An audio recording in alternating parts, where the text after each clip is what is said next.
ema yie mar mondo mi oti kodgi marach e kinde mag siasa. To penj achiel moro bende gipenjo ni rawere ka rawera achiel ochung', bende rawere mamoko nyalo siro gi lwedo ahinya to bende yiero mar higa mar 2027 kata yiero madundo moko bende biro mbele ka, bende rawere nyalo siro rawere wetegi. Kata kamano penjo ma bende omako wang'a en kotudore kod penjo ma bende jono moko penjo ne wechego mago mag gero udi manengo gi oyweyo. Iwinjo kanyo ka rawera moro wacho Tonny kabiro korka kori ni gedo mar udi seche moko rumo dwe achiel kata dweche ariyo kata dweche adek, gedo mag udi oserumo. Yes, no miyo rawera tich e kinde mane gedo, to tich koserumo, what next ka gedo oserumo? Mage moko kuom penjo maringo e pach joneno mago.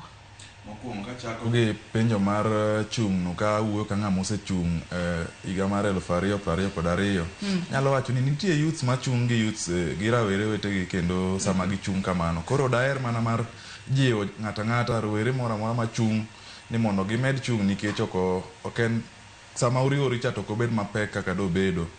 To e wach mar tiyo gi rawere e siasa ka, iyudo ka ng'enyne iyudo ka rawere gin desperate nikech samoro isesomo itieko to koro pok iyudo samoro sustainable income source. Koro iyudo ka joga ka nikech gin gi handouts moko, iyudo ka yot mondo ti kodi sana, but molo iyudo ka jomitiyogo gin joma ok ochope tertiary institutions ema ng'eny gi tiyogo. Koro anyalo wacho ni this thing dhi hand in hand kod level mar education bende. Koro miyo sama sirkal invest e education kaendi kod arita kwe, tido ka cases gi nyalo dok piny. To kabire question mar penjo mar affordable housing niende, China no divide the next 300 years margi into phases, 6 phases. To sani gitieko the first 50 years inyaneno kuma China nitiere sani. Iyudo ka jogo invest robustly e construction kod manufacturing. Taparo ni mano e intention mane president nigo samoro roll out this affordable housing program. Onyalo bedo short lived in terms of tieko ute gi eki, but aparo ni pok wa explore potential te mar gede Kenya kaendi. Pod wan gi projects mang'eyo ni bedo rolled out sani aka koro wach mar SGR monego bed ni bedo extended to Kisumu. Mano bede pod dhi ndiko ji. To sama ndara ni bedo extended to Kisumu nyaka SGR no endo, iyudo ka weche mag ohala bedo intensified in these areas. Koro let us also be patient near even Rome was not built in a day, but gin strategies mar geared towards neno niya weche mag ohala nikech ji te bok dende ki jois iwinjo.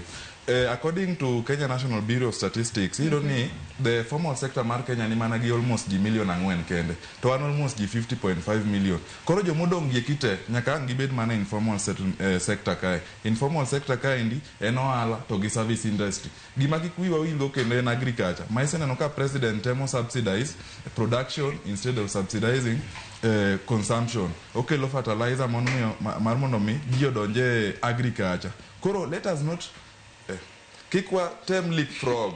Yani wada chikore kuma pok wachope. Wadhi adhia mos ma indi Kenya to wane e Africa. Kuro wadhi adhia mos stepwise. Hilary dwaro ni mondo wadhi kuma mos ne man no ka Hilary oko Hilary dwaro mondo wachikre.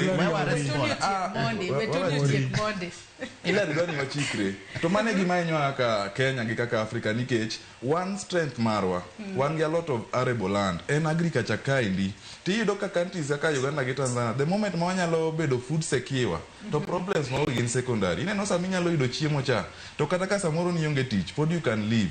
Koro wami president time, to one be let us be of use. Hilary sama iwacho ni maybe the sirkal ok tim enough cha, an anyama jiwo rawere kumoro amora ma wantiere